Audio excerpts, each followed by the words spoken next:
This is NBC Nightly News, Monday, October 15th. Reported by John Chancellor. Good evening. The war in the Middle East widened dangerously today to involve both the United States and the Soviet Union.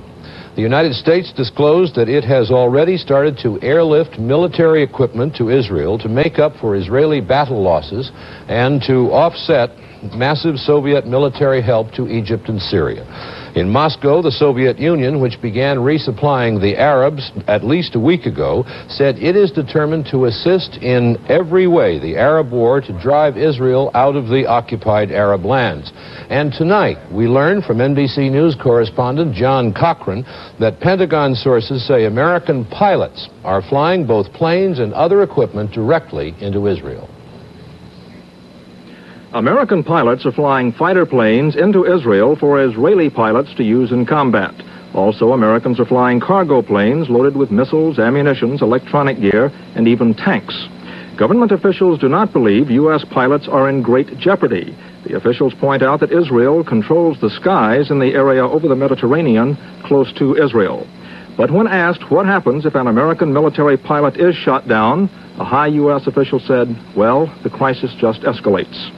Government sources say ships from the U.S. 6th Fleet are prepared for air-sea rescue efforts should any American be shot down at sea. The U.S. is also supplying Israel in other ways. Today, at the Naval Air Base near Norfolk, an unmarked Israeli ship was loaded with 4 fighter planes and some 250-pound bombs.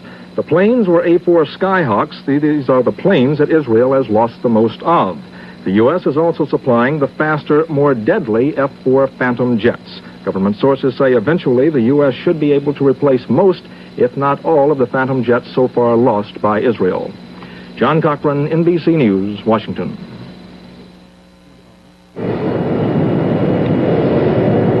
State Department spokesman Robert McCloskey said he was not going to indulge in name-calling and talking about the Soviet airlift. But the Nixon administration is angry at the Russians and has told them so privately.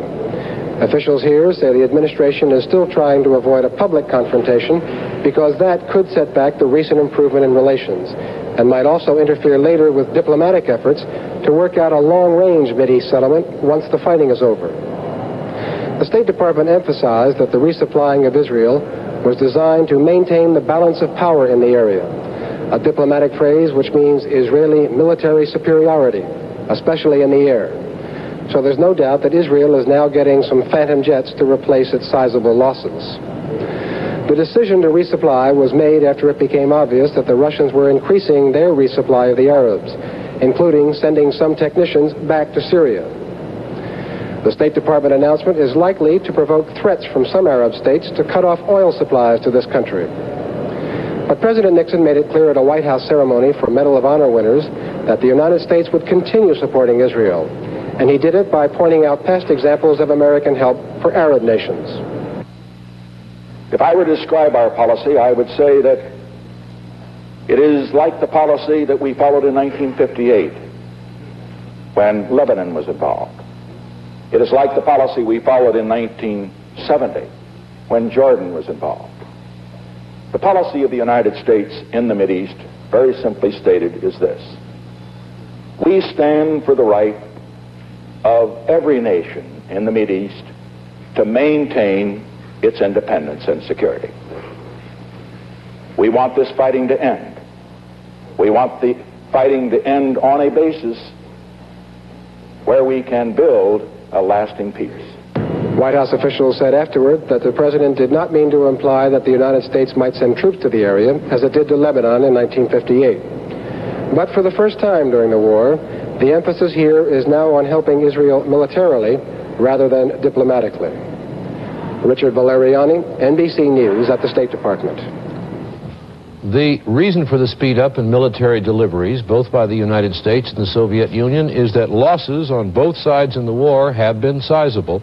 According to authoritative sources, Israel has lost 1/4 of its air force, Syria half of its planes, Egypt 1/5.